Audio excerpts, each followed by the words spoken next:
Welcome to the Ben Buzz. I'm Benny King, and you're listening to Hawkeye State of Mind. Now, I know this is the first on-camera episode. It's been a long time coming, and stuff with school, midterms, exams, work, whatever, it ends up getting in the way. But you know what? It's better late than never. First on-camera episode. If you don't mind, decided to dress up a little bit. Don't know if that's going to be a common thing throughout all the on-camera episodes, so don't count on it, but that will be for this one at least. And I'm really excited to talk about Iowa basketball. Now, Iowa basketball has had a really great season. It's the very first season of new head coach Ben McCollum, and he's done a great job recruiting. I think he's done a great job coaching, but let's see what's kind of happened so far in the year. So started off pretty hot, 19th in the country, only losses to good teams, looked very promising. Then Iowa hit a bit of a snag, which is what I talked about in my last video about Iowa basketball, if you saw that one. And then during that snag, it was right after we had that blowout win against UCLA where it made us think, okay, we're for real. Like, this is a really good team. And I do think that's still the case. But then after that, hit a bit of a snag, went on the road against Minnesota. And despite having several chances to win it late, it felt like we lost it very early by going down by double digits several times in the game. And then you go back home and you lose to number 9 Illinois. And Illinois, that's a great team. So you can understand why we would lose to them. But it's just kind of unfortunate because then right after that, you go to Purdue and you lose as well when you're like, oh, after that UCLA game and after 19th in the country and all those wins and all those points and whatever you want to say about what this team did, it really felt like it was promising, and then we hit that snag. But the Iowa Hawkeyes have bounced back in a great way. They went to Indiana, to Bloomington, and blew them out 74-57 over the Hoosiers. Then, what happens next? You come back home and you play a tough Rutgers team. Played them a little closer than maybe we should be, but still won 68-62. And then you come back home, and this is the big one. You play USC. And this is one of the most crazy finishes I've seen in a while. And they found a way to pull one off. But, I mean, USC, it's insane because it felt like Iowa had it early. And we'll get to some logistics about that game. But they had it for a long part of the game, let USC back into it, and have one of the most wildest finishes I've seen in a while. And now, 3-game win streak. All of a sudden, Iowa Hawkeyes rise in stock. It's great, and especially when we really needed it, because right after that losing streak, it's just like we were worried that we weren't even going to make the tournament. So we're like, well, if this keeps happening, if we go to Indiana and lose, if we play a tough Rutgers team, if we play you, like some of these games, you're like, oh, that's a gimme, oh, that's a gimme, but then you lose and you lose and you lose, and you're like, we need to get some wins. And that's exactly what we did. Guys like Bennett Sturts led the way as well, but the Indiana one was the most impressive for me, 74-57, because this one broke the streak. Literally just lost to Purdue a few days before this one, and he didn't have to leave the state, just went right to Bloomington. And I mean, you're talking about guys like Cam Manyawu, he had 6. Bennett Sturts, 27 points. I tell you, this guy's great. He really is. I know he didn't have any first half points against Minnesota, but the reason why they were in that game and had several chances to win late was because of Bennett Sturts. When he gets hot, other teams better watch out. And you can't not go without talking about Tavian Banks. I mean, 26 points as well. A lot of these guys had really great games. Tate Sage had 7. All across the board. And then you look at the scoreboard. So if you say, oh, some of these guys didn't play, or like, oh, they didn't get too much minutes, they didn't have to. The game was over. 74-57 is a crazy result. And Indiana just upset Purdue, which is kind of a common thing this year. It feels like everyone's upset in Purdue. Don't know what's going on there. They were the preseason national champ selections. It's not going great so far, but they're still a solid team, I think. And then you come back and you play Rutgers. And Iowa. Bennett starts with 20 points. What do you say? Tavian Banks with 12. Tate Sage had 17. A lot of these teams have been really tough with Iowa, but the fact that Bennett Sturts has come through every game, Tavian Banks has come through every game, and the way that these guys are playing at such an elite level when we needed it most, when the season was crashing, if you take a 4th loss in a row, if you take a 5th, you start to say, yeah, we're looking out for next season, or you're like, oh, I want to hit the portal, or I want to do this or that, but then you start locking in, you start to get these wins, and you start to get the team to believe, you start to get me, a fan, to believe again, and that's exactly what happened. And now we get to the USC game. Now, this one is one of the more surprising ones because it felt like Iowa had it early. And not necessarily a blowout. I don't want to say like, oh, they were winning by 20 or 15 and, it just all came crashing down. But it shouldn't have been this close, and I think just the fact that USC was able to play the way they did, the way Iowa was able to play.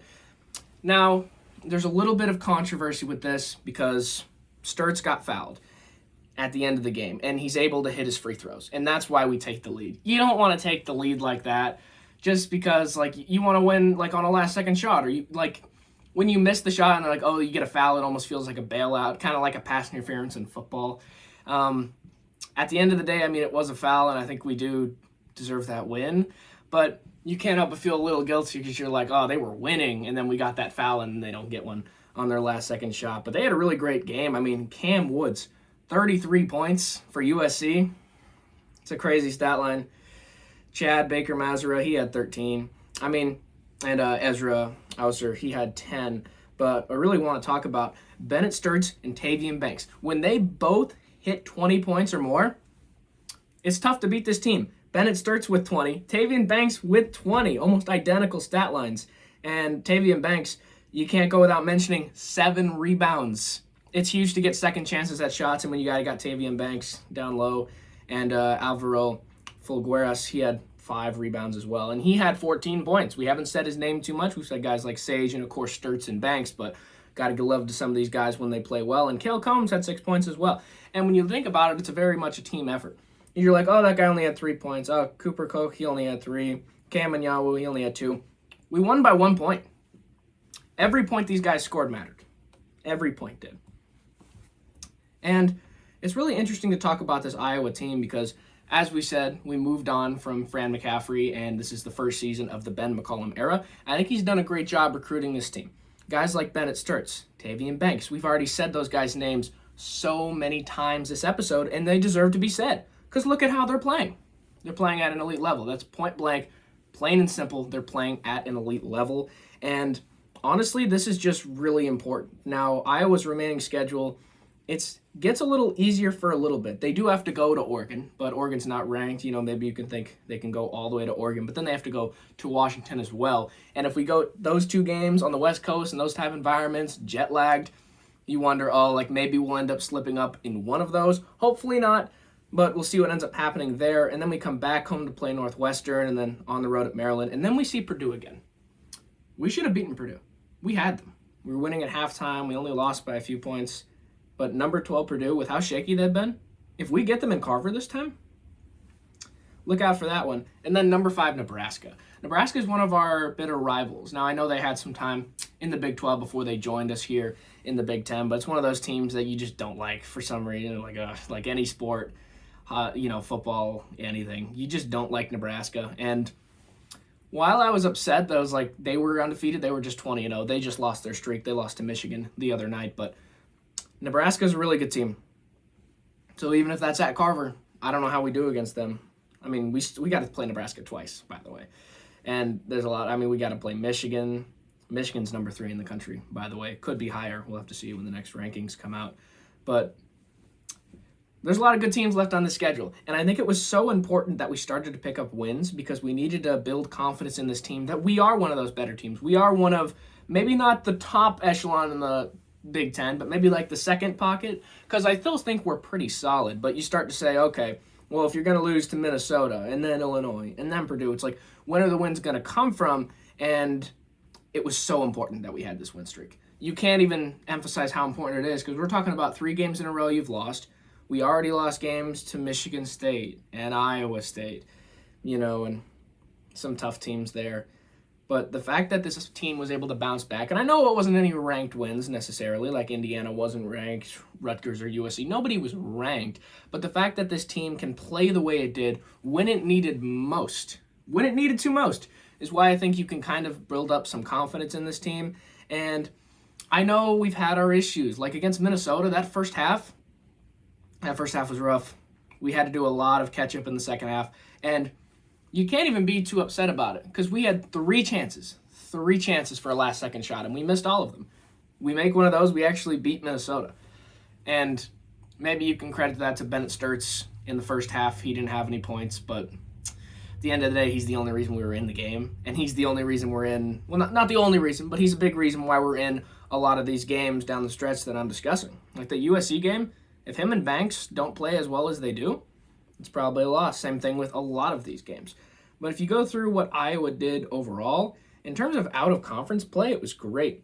Robert Morris, Western Illinois, Xavier, SEMO, Chicago State, Ole Miss, Grand Canyon, like it was just back to back to back. It was just like, this team is really stellar. And I know you're talking about out of conference, and there's a lot of, it's like, oh, you're flexing beating Robert Morris like that. You're flexing beating Chicago State or Grand Canyon like that. Not necessarily, but it's nice to put away teams to say, okay, at least like I think we're pretty solid, or to not struggle that much. And we kind of did against Ole Miss, but it's not that bad of a team. But the Michigan State game was a wake-up call because we went to Michigan State, and a little embarrassing. Final was 52-71. Not a great performance from us. Michigan State was just point-blank better. But teams like the Iowa State game, people are going to say that we got screwed by the refs. I don't know if I necessarily agree with that. I felt like we had our chances, and we just didn't capitalize. And also, we were behind early. We were behind early against Iowa State. We had to fight back. That's a common theme in some of these losses. It's like when it's close, it's just like we usually had to make up a lot of points down the stretch. So that's a problem as well that we need to overcome. We need to start better. And that's what we've done as of late, and that's what we've done in some of these victories. If we get a good start, that's the name of the game, because you don't want to play from behind like that. You don't want to be playing catch-up like we were doing against Minnesota, like we were doing against Michigan State or Iowa State. That's how you lose games. You lose games by getting behind early. And that's what we've done in a lot of these losses. So that's a big thing that we need to focus on going forward, especially when we face teams like Michigan and Nebraska, who are ranked in the top 5, and deservingly so. But Iowa's got a great chance this year. I think I would be surprised if we missed the tournament at this point. Iowa's now 15-5, and you start to think, okay, what gets you in the tournament? It's like 23 wins, 24, maybe that's a little overinflated, but if we can do good in the Big Ten tournament, that could really help us. Because you start looking at these games, and Northwestern at home, I think we can do that. I think we can beat Maryland again. I think we can beat Wisconsin. But I think this win streak was so important because you start to look at these games, you're like, oh, that's a gimme. Oh, I think we'll do that. Oh, I think we'll do that. Oh, we'll win that one. Oh, we can beat Maryland and we can beat Wisconsin. But when you start losing back to back to back, you start to be like, well, we can't guarantee any of these games. But they turned it around, and they started winning. That's the big point of this, is that Iowa is now on a win streak, and we'll see if it carries on into Sunday when Iowa goes to Oregon, and then Wednesday when they play Washington, both on the road in the West Coast. I mean, it's crazy. So if we can win some of those, you start talking about a 5-game win streak. Talk about a bounce back. We were just talking about, hey, can we get out of this 3-game losing streak? Now we have a chance to expand our win streak up to 5 games before we even go and play Northwestern or Maryland. We have a lot of games before we play Purdue and Nebraska, and we get both of them at Carver. So it's very important that we use these games to prepare and use these games to assess what went wrong before against Purdue, what went wrong in a lot of our losses, in the win streak, what went wrong. And I think that's going to be a big part of what we need to focus on. Now, when you start looking in the Big Ten, we're actually not that high in the standings, but it'll take a minute because we're only 5-4 in conference. That's when a lot of our losses have come, unfortunately. But like Nebraska's 20-1. I mean that's good for Nebraska, but you just don't like them because they call themselves the Cornhuskers. We in Iowa make more corn. Ridiculous. And then Michigan's 19-1. Michigan State's 19-2. What a year for basketball for them. Usually you think in Michigan State, Tom Izzo, they're always going to be a great team, but now Michigan, arguably better. They're pretty good. Illinois is pretty good as well. They're 18-3. We lost to them. We lost to them close though. I think that's what we can say about some of these teams. Like, we lost to Iowa State, sure. We lost. We didn't lose close to Michigan State. But like, some of these games, like, at least we were there. At least you can say, okay, you make some changes, you make some shots, you start better. You can start to say, hey, some of these losses would have been wins. Like, at least we're not getting blown out, usually. Michigan State, bit of an outlier. But at least we're not completely getting manhandled on the court. At least this team is showing a lot of heart. And I think there's a lot of teams that we can jump. Purdue's sitting above us. They're 7-3 in conference. We play them again. Teams like Wisconsin, we play them again. Ohio State, UCLA, teams that we could jump. And honestly, at the end of the day, I'm really interested to see how we do in the Big Ten tournament. I think we'll go far. I really do. Because I think this team is really tough, and I think Ben McCollum has really built up a great squad. I really do. So we'll have to see how this ends up turning out as we try to continue this win streak. So Iowa is on the up. We talked last time about how, Iowa, are they going to make the tournament? Are they going to find their way out of this rut? And it appears that they have, and we'll see if they can extend their win streak when they go to the West Coast, take on Oregon and Washington. We'll see how they do with the rest of their schedule. This is the Ben Buzz. I'm Benny King, and thanks for listening to Hawkeye State of Mind.